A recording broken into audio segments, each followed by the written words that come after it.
आप देख रहे हैं जोहार झारखंड। मैं हूं आपके साथ विभा उपाध्याय। लातेहार पुलिस ने बूढ़ा पहाड़ में नक्सलियों की बड़ी साजिश का पर्दाफाश कर दिया है। साथ ही एलएमजी राइफल, इंसास राइफल, 70 कारतूस, 7 मैगजीन की जब्ती की गई है। तस्वीर इस वक्त आपके सामने तमाम विस्फोटकों के और उन सामानों की जिसकी जब्ती की गई। कई हाईटेक हथियार भी जब्त किए गए हैं। यहां पर बताते चले कि इस ऑपरेशन में Latehar police, Jharkhand Jaguar, cobra battalion और सीआरपीएफ के जवान शामिल हुए।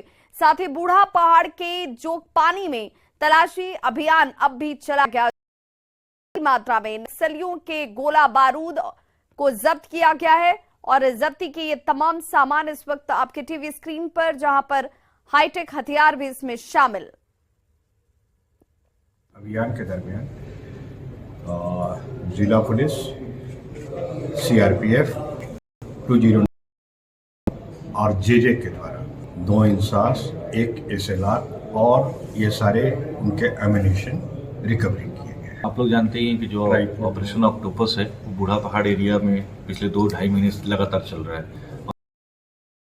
का अभी तक का सबसे कालिक और सबसे महत्वाकांक्षी अभियान है। तो झारखंड के सीएम हेमंत सोरेन ने दुमका के ग्रामीणों की समस्याओं को सुना और उस पर त्वरित कार्रवाई का भरोसा दिलाया। दुमका दौरे के अंतिम दिन खजूरिया स्थित आवास पर मुख्यमंत्री से मिलने के लिए ग्रामीणों का सैलाब उमड़ पड़ा। इस मौके पर सीएम के साथ साथ दुमका के डीसी और एसपी भी ग्रामीणों की फरियाद सुनते हुए नजर आए। मुख्यमंत्री ने भरोसा दिलाया कि हर किसी की गुहार सुनी जाएगी। ग्रामीणों से मुलाकात के बाद मुख्यमंत्री हेमंत सोरेन और शिबू सोरेन से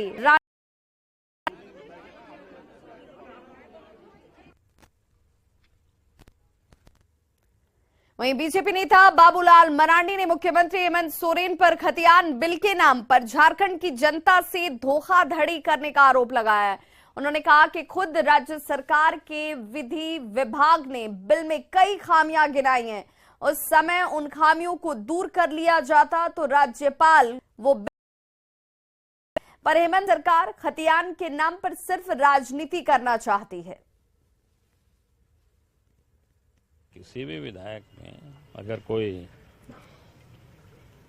खामियां होती है, आपत्तियां होती है, तो उस आपत्ति का उनको समाधान करनी चाहिए। महामहिम से जाकर के मिलके बात करनी चाहिए, बतानी। और वो करेंगे क्या? अभी आपने देखा होगा 1932 को ही लेकर के उन्हीं के जो कार्मिक विधि विभाग है उन्होंने आपत्ति किया था, तो उस बात को क्यों नहीं बोलते हैं कि वह उनके विभाग था? विधि विभाग क्या बोलते हैं, विधि विभाग करता है ना। शायद कानून मंत्री भी वही है। हमारी जानकारी में कोई और कानून मंत्री हम ध्यान में नहीं आ रहा है कौन किसको जिम्मा दिया है। तो जब उन्होंने आपत्ति किया तो उसी समय उस आपत्ति को है सुप्रीम कोर्ट में जिनको केस से बचने के लिए ले आते हैं बहस पर, तो 2-4 करोड़ रुपया और फीस लगा देते और उसमें आपत्ति को ठीक करते, दुरुस्त करते, कराते। ये तो पढ़े ही होंगे फाइल ने, जब आज अखबार में छप रहा है पूरे आपत्ति को, नहीं पढ़े होंगे ऐसा तो नहीं हो सकता है। जेएमएम महुआ माझी ने झारखंड में विकास की रफ्तार पर संतोष जाहिर किया। जेएमएम के जो महुआ माझी हैं उनकी तरफ से इस विकास की रफ्तार को उचित बताया गया। संतोष जाहिर करते नजर आई वो। देवघर के बैद्यनाथ मंदिर पूजा अर्चना के बाद बातचीत करते हुए कहा कि गठबंधन सरकार के प्रयासों की बदौलत पहली बार सरकारी अफसर गांव-गांव का रुख कर रहे हैं, ग्रामीणों की समस्याओं को सुन रहे हैं और उसका निदान भी ऑन द स्पॉट किया जा रहा है।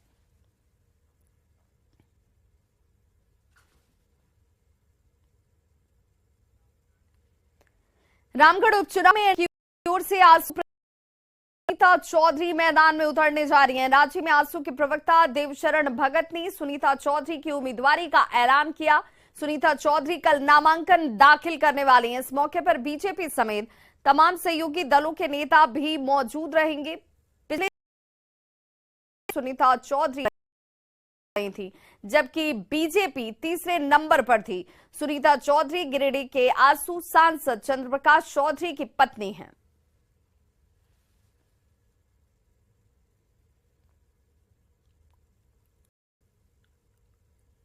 हमारा श्री होगी और कल 4 तारीख को विधिवत रूप से नामांकन करेगी। हमारे सहयोगी संगठन भारतीय जनता और अन्य घटक दल इस नामांकन में रहेंगे।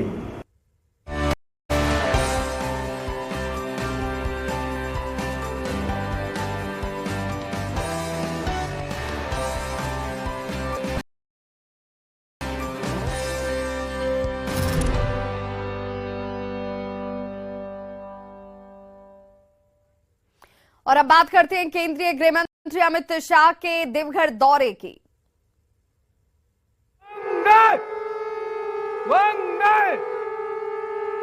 एक बार जोरदार तालियों के साथ अपने यशस्वी गृह मंत्री अमित शाह जी का स्वागत करेंगे। तो केंद्रीय गृह मंत्री और सहकारिता मामलों के मंत्री जो हैं, वहां पर आपको ये बताते चलें कि अमित शाह जब 4 फरवरी को यानी कि कल जब पहुंच रहे हैं, उससे एक दिन के देवघर दौरे पर झारखंड की राजनीति के लिहाज से और आगामी चुनाव के लिहाज से ये दौरा बेहद महत्वपूर्ण माना जा रहा है। बाबा नगरी वैद्यनाथ धाम में अमित शाह एक उर्वरक के कारखाने की आधारशिला भी रखने वाले हैं। भारतीय कंपनी इफ्को की ओर से बनाए जा रहे खाद कारखाने से आत्मनिर्भर भारत का सपना साकार होगा। वहीं अमित शाह इसी के साथ साथ मिशन संथाल में भी जुटेंगे। यहां अमित शाह बाबा मंदिर में पूजा अर्चना करने वाले हैं। बीजेपी की विजय संकल्प महारैली को भी उनकी तरफ से संबोधित किया जाएगा। ये वो तमाम कार्यक्रम हैं जो अमित शाह की तरफ से देवघर दौरे के दौरान होने वाले हैं, जिसकी तस्वीर आप कल देख पाएंगे। और इसके जरिए बीजेपी संथाल की 3 लोकसभा सीटें और 18 सीटों पर विजय पताका फहराने की रणनीति बनाने वाली है। रैली के बाद अमित शाह बुद्धिजीवियों से शाम में मुलाकात भी करेंगे।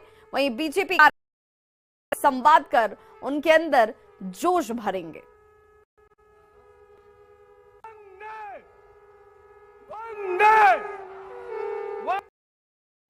तो केंद्रीय गृह मंत्री अमित शाह कल देवघर पहुंच रहे हैं, जहां वे बाबा वैद्यनाथ की पूजा अर्चना करने वाले हैं। ये दूसरी बार होगा जब वे भगवान भोले शंकर की आराधना करेंगे। वैद्यनाथ की ये धरती और रावणेश्वर महादेव की पूजा उनकी तरफ से की जाएगी। मंदिर प्रांगण की बात कर ले, जिसकी तस्वीर आप देख रहे हैं, तो मैं यहां पर इसे लेकर तमाम तैयारियां की गई हैं।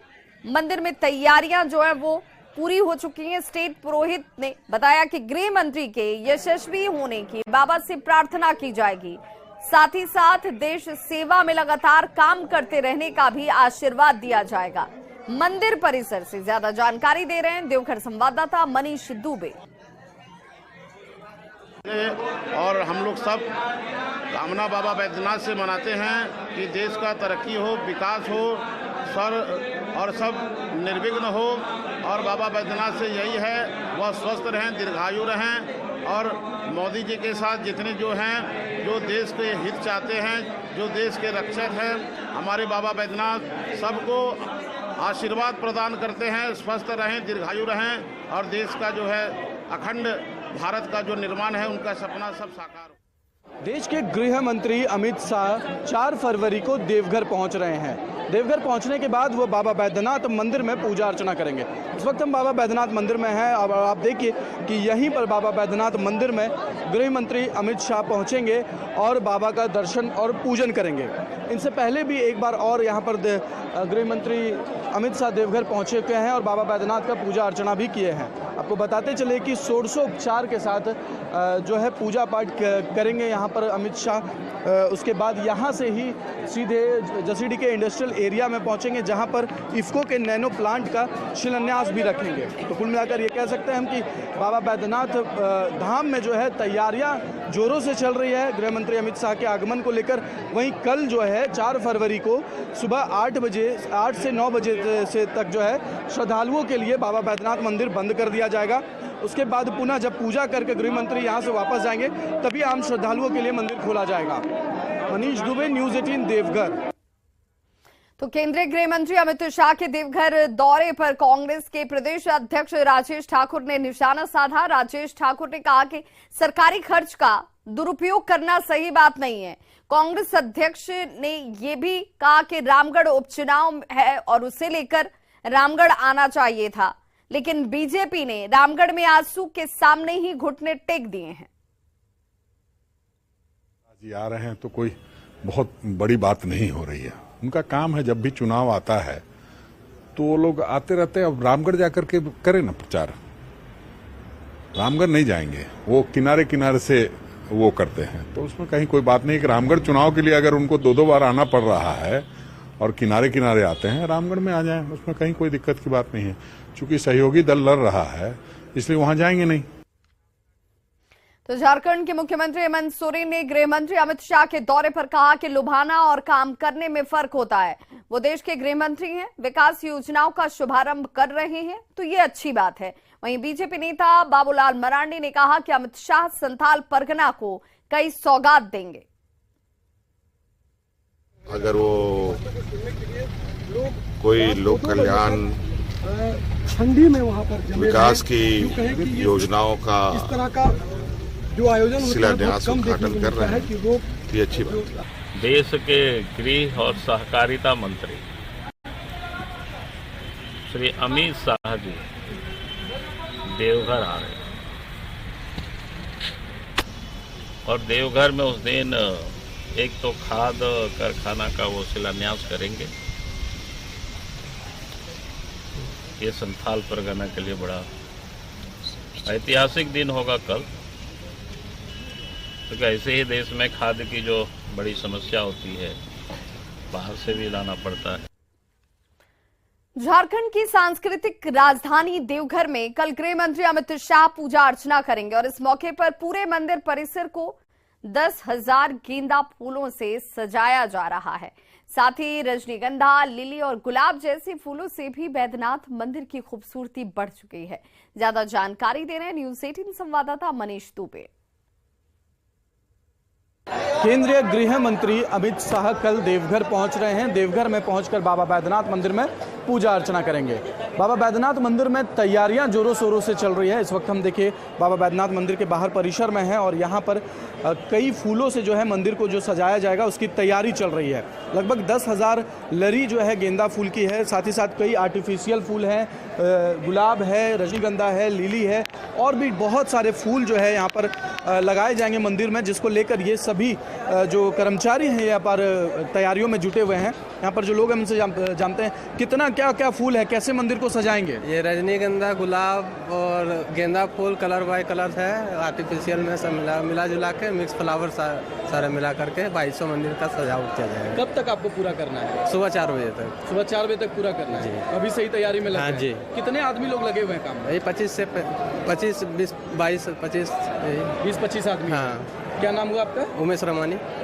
देखिए कि 20-25 आदमी जो है लगे हुए हैं। सुबह 4 बजे तक जो है पूरा काम पूरा कर लेना है। और साथ ही साथ देखिए कि यहाँ पर जिधर भी आपकी नज़र पड़ेगी वहाँ फूल ही फूल नज़र आएंगे, चाहे वो आर्टिफिशियल हो चाहे वो नेचुरल फूल हो, जिसमें कि गेंदा, गुलाब और कई सारे फूल जो हैं यहाँ पर मौजूद हैं, जिससे कि पूरे मंदिर के 2200 मंदिर को सजाना है और सुबह से 4 बजे तक ये पूरा काम पूरा कर लिया जाएगा। मनीष दुबे, न्यूज़ 18 देवघर। तो गृह मंत्री अमित शाह के दौरे की तैयारी को लेकर बीजेपी नेता और कार्यकर्ता जी जान से जुटे हुए हैं। देवघर एयरपोर्ट से लेकर जलसिटी इंडस्ट्रियल एरिया तक बीजेपी के झंडे और बैनर आपको हर तरफ नजर आ जाएंगे। इस मौके पर विजय संकल्प रैली में जनता से शामिल होने की अपील भी की गई। ज्यादा जानकारी दे रहे हैं न्यूज़ 18 संवाददाता। केंद्रीय गृह मंत्री अमित शाह कल देवघर पहुंच रहे हैं। देवघर पहुंचने के बाद बाबा बैद्यनाथ मंदिर में पूजा अर्चना करेंगे। उसके बाद देवघर के जसीडी के इंडस्ट्रियल एरिया में यूरिया नैनो प्लांट का नींव भी रखेंगे। गृह मंत्री अमित शाह के आगमन को लेकर तैयारी चल रही है। इस वक्त देवघर के वीआईपी चौक के समीप, जहां पर आप देख सकते हैं कि भाजपा के द्वारा जो है सभी जगह झंडे पोस्टर लगाए गए हैं। बड़े बड़े पोस्टरों में गृह मंत्री अमित शाह का आभार प्रकट किया गया है साथ ही ये लिखा गया है कि बाबा बैद्यनाथ धाम में पधारने के लिए इफ्को प्लांट का बहुत आभार। संकल्प रैली के लिए भी आभार के बड़े बड़े पोस्टर लगाए गए हैं। साथ ही साथ आप देख सकते हैं कि पूरा शहर जो उनका रूट मैप है, देवघर टावर चौक से जो सीधे वो जसीडी पहुंचेंगे इंडस्ट्रियल एरिया, उस रास्ते में सभी जगह भाजपा के झंडे लगाए गए हैं, बड़े बड़े बैनर पोस्टर भी लगाए हैं। तो कि गृहमंत्री आगमन को लेकर लिखा जा रहा है, साथ ही साथ तैयारियां भाजपा के द्वारा जोरों से की जा रही है। मनीष दुबे, न्यूज़ 18 देवघर।